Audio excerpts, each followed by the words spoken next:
Hey everyone, welcome back for another deep dive. Today we're looking at something that I think has the potential to really shake things up in global finance. That is countries adding Bitcoin to their national reserves. Wow. So like alongside things like gold and bonds. Yeah. We got an article here from Decrypt. It's titled, Bitcoin is Flying High. These countries are considering a national reserve. Mm-hmm. And it was published today, December 15th, 2024. Okay. So hot off the presses for a year. Yeah. And it seems like a lot of different countries are at least thinking about this. Right.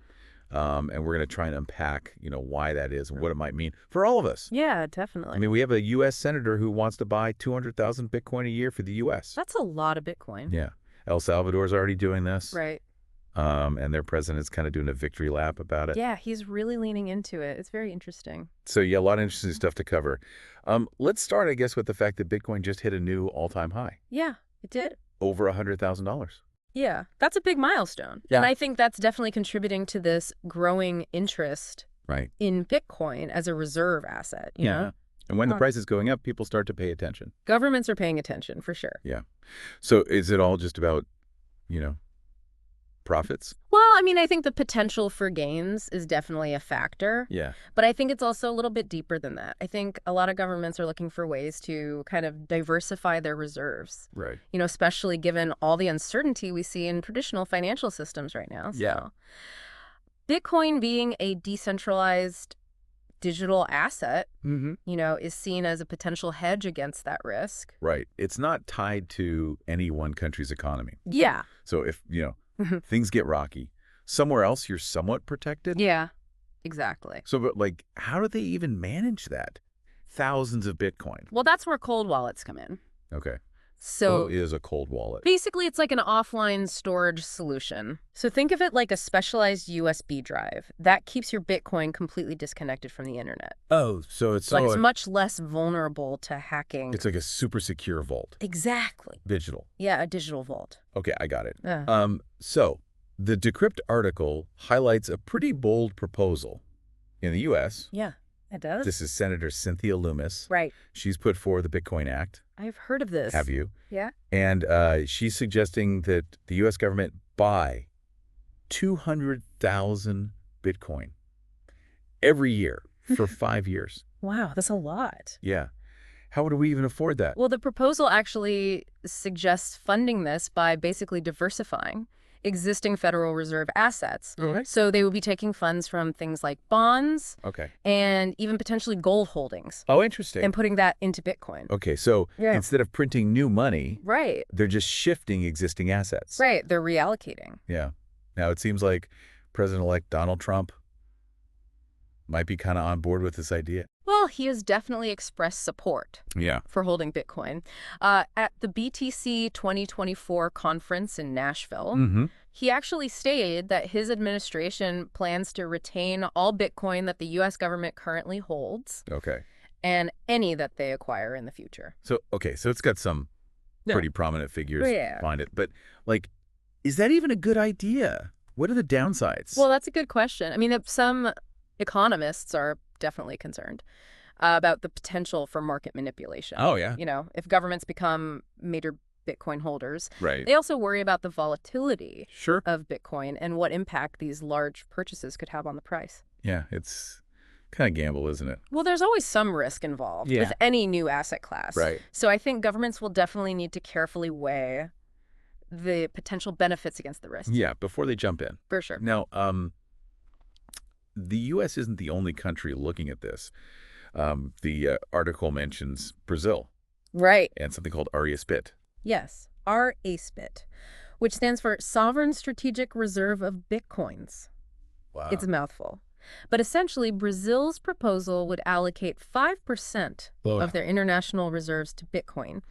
This would be managed by the central bank and Ministry of Finance, and the Bitcoin would be held securely in cold wallets. 5%. Seems to be a recurring number. Yeah, it is I interesting. wonder if that's just a coincidence. It might be, but maybe there's something there. Maybe that's a level that governments are comfortable with. Something substantial enough to make a difference. Right. But not too risky to disrupt the system. Yeah, it's uncharted territory. Yeah, Got to be careful. definitely. So what's the rationale in Brazil? Is it the same as the U.S. diversification? I think that's definitely part of it. Ah. Federal Deputy Eros Biondini, who introduced the bill, really emphasized the goal of enhancing economic resilience, so reducing their exposure to traditional assets. Okay. They're worried about economic shocks, geopolitical events, things like that. So spreading out the risk a little bit. Exactly. But there's another layer to this. In Brazil, Give it a right, sure. they have their own digital currency, Drax. Yeah, And it seems like this Bitcoin reserve is somehow tied to that. exactly. The proposal suggests using these Bitcoin holdings to actually back Drex, Oh, wow. potentially giving it more stability and credibility in the market. So holding Bitcoin could actually strengthen their own It could. digital currency. Interesting. So we have two countries, U.S. and Brazil, Yeah. both exploring this idea, but for different overlapping reasons. Right. But they're not the only ones, are they? No, they're not. This Decrypt article mentions a few others, It does. kind of flirting with the idea. Yeah. There's definitely a growing trend globally of countries looking at this. Oh, really? Yeah. Like who? So Poland, for example, has a presidential candidate, Sławomir Minczyn, Okay. who's made this like a key part of his platform. Wow. He wants to turn Poland into like a cryptocurrency haven. Yeah. Attracting crypto businesses, Okay. investment, with friendly regulations, low taxes, and of course, a national Bitcoin reserve. Oh, so he sees it as like economic engine. Yeah, exactly. A way to boost their economy, Yeah. attract investment. Smart move politically, too. Oh, yeah. Especially if he's targeting those younger voters who Yeah, are more likely to be into crypto. absolutely. What about a country like Russia? Oh, Russia. They've had kind of a Right. weird, It's a bad complicated crypto. Yeah, it's been up and down. Yeah. But they've actually taken some steps recently. Yeah. Yeah, that suggest they're warming up to the idea. Like what? Well, they just legalized crypto mining Okay. this fall and using digital assets for international payments. So they're seeing the potential? I think they are. Yeah. Are they thinking about national Bitcoin reserves, too? There's definitely discussion around it. Really? Yeah. Deputy Anton Sikachev actually submitted a proposal in December to create a national Bitcoin reserve. It's facing some opposition, but It's on the table. so even with all the global tension Right. and everything, Bitcoin is finding its way in there. Yeah, it seems like it. It's really interesting. Any other countries we should be watching? Japan's an interesting one. Oh, really? Yeah. Why? A lawmaker there, Satoshi Hamada. Satoshi. Yeah. Like the Bitcoin creator? I doubt they're related, Probably not. but it's a pretty fitting name. It really is. So he's actually requested parliamentary discussions Yeah. about establishing a national Bitcoin reserve in Japan. Wow. So it's like we've got this handful of countries, Yeah. all with their own motivations, but all kind of converging on this idea. It's fascinating. It's crazy. I think our listener might be wondering, what does this all mean for me? That's the big question, right? Yeah. It's easy to get caught up in the excitement of new technology and, the shifting financial landscape. But we need to think about the real world implication. Yeah, what does it actually mean for people? All right, if we zoom out a little bit, I think what we're seeing is potentially a shift in the balance of power It could be. globally.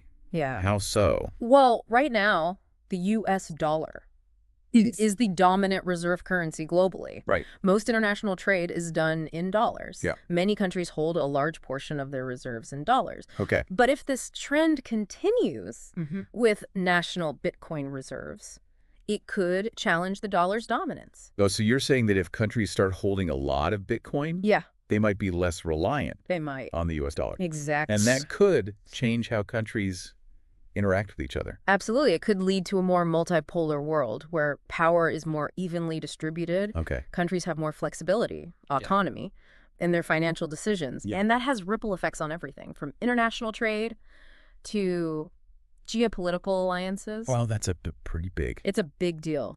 implication. Makes you wonder if we're like on the verge of a financial revolution. It feels that way sometimes. Yeah. But so far, we've only talked about countries exploring the idea. Right. Has anyone actually done it? Oh, well, there's one country that's been way ahead of the curve on this. Okay. El Salvador. Right. They made headlines back in 2021 Mm-hmm. when they adopted Bitcoin as legal tender. Yeah. And they've been steadily adding to their Bitcoin reserves ever since. President Bukele, he's been a big He's a huge advocate. advocate for Bitcoin. Yeah, and he's very public about it. Yeah. You know, he really wants to position El Salvador as kind of a pioneer As a leader. in this space. And other countries are definitely watching. Yeah, it's like a real-world experiment. Yeah. You know, if they succeed, Yeah. it could inspire others. Exactly. But if things go wrong, it could have the opposite effect. It could make other countries hesitant. So the stakes are high. Yes, Yeah. big gamble. But there's been a lot of criticism too, right? Oh, yeah, Of absolutely. their approach. Critics say that El Salvador moved too quickly, Okay. too recklessly. You know, they point to the volatility of Bitcoin, Yeah. the potential for economic instability. Mm. They also raise concerns about transparency Okay. and accountability in how the government manages those Bitcoin holdings. It's like they're a guinea pig for the rest of the world. Yeah, in a way. It'll be really interesting to see how it plays out for them. Yeah, But I wanted to circle back to something you mentioned earlier. sure. Those cold wallets. Right. Can you explain a little bit more? Yeah. But like how they actually work? So essentially imagine you have a digital file that contains your Bitcoin. Okay. A cold wallet is a device that stores that file offline. So Okay. think of it like a really high-tech USB drive Okay. that's specifically designed for cryptocurrencies. And because it's not connected to the internet, it's very difficult for hackers to access. So it's like putting your Bitcoin in a safe deposit box, Exactly. but in the digital world. Yeah, a digital safe deposit box. Yeah. Okay, that makes sense. You also mentioned that Brazil's thinking about using their Bitcoin reserves Right. to back their CBDC Yeah. tracks. Yeah, that's a really interesting idea. How would that work? It's a little bit like how countries used to back their currencies with gold. Oh, okay. So by holding a reserve of Bitcoin, it can potentially stabilize the value of Drax, Interesting. give it more credibility. So it's like a vote of confidence. Exactly. Yeah. You know, it gives people more confidence. It's backed by something real. Right. Something tangible. So if our listeners out there thinking, should I buy Bitcoin? Right. What would you say to them? I get that question a lot. Yeah. I can't give financial advice. Right. Of course. It's really important for people to do their own research, understand the risks, and, you know, talk to a financial advisor. Absolutely. But before making any decisions, Yes. we're not financial advisors, Right. but we can talk about, You know, the Oh, bigger right. picture stuff. which is what these deep dives are for. So to kind of wrap things up, what's the key takeaway here? The financial landscape is changing Yeah. really rapidly. We've got Bitcoin. We've got these national Bitcoin reserve ideas. CBDCs are emerging. Yeah. It's a lot. It's a lot. A lot happening. And it's exciting. It's exciting. But it's also uncertain. It is, yeah. There are definitely risks. It's a time to be informed, Absolutely. to be aware of the changes, and to really think critically about how all of this might affect us. Right. Both individually and Yeah, as a global community. yeah, I completely agree. And that's what we try to do on these deep dives. Exactly. We're just trying to explore these things together. Yeah. Have a discussion. So, I want to thank you for joining me for this deep dive. Thank you for having me. It's been really fascinating. And to our listener, thank you for listening. We encourage you to keep exploring these topics, to stay curious, Yes. and to keep asking questions. Yes. Until next time, stay informed.